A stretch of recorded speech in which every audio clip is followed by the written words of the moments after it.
अपने रहस्य किसी को उजागर न करें। अर्थ, राजा को अपनी योजनाओं और रणनीतियों को तब तक गुप्त रखना चाहिए जब तक वे पूरी न हो जाएं। विस्तृत व्याख्या। चाणक्य के अनुसार गोपनीयता एक राजा का सबसे शक्तिशाली हथियार है। यदि युद्ध की योजना, संधि की शर्तें या कोई अन्य महत्वपूर्ण निर्णय समय से पहले उजागर हो जाए, तो शत्रु सतर्क हो सकता है और आपकी योजना विफल हो सकती है। काम पूरा होने के बाद ही उसकी सफलता खुद शोर मचा देगी। प्रकृतिकोप सैबे सर्वकोपेभ्यो गरियान। अर्थ, प्रकृति का प्रकोप सभी प्रकोपों में सबसे भयंकर होता है। विस्तृत व्याख्या।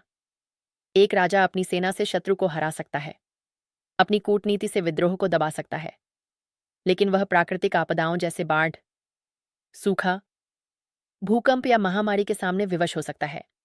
इसलिए राजा को न केवल सैन्य रूप से, बल्कि ऐसी आपदाओं से निपटने के लिए भी तैयार रहना चाहिए। उसे अन्न और जल के भंडार रखने चाहिए और राहत कार्यों की पहले से योजना बनानी चाहिए।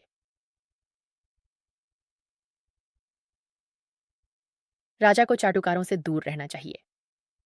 अर्थ, शासक को उन लोगों से बचना चाहिए जो केवल उसकी प्रशंसा करते हैं, और उन लोगों को अपने पास रखना चाहिए जो कड़वा सच बोलने का साहस रखते हैं। विस्तृत व्याख्या। चाटुकार राजा को उसकी कमजोरियों और राज्य की वास्तविक समस्याओं से अनभिज्ञ रखते हैं। वे केवल वही कहते हैं जो राजा सुनना चाहता है, जिससे राजा भ्रम में जीता है और गलत निर्णय लेता है। इसके विपरीत एक सच्चा और ईमानदार सलाहकार, भले ही उसकी बातें कड़वी लगें, राजा को सही मार्ग दिखाता है और राज्य को संकट से बचाता है।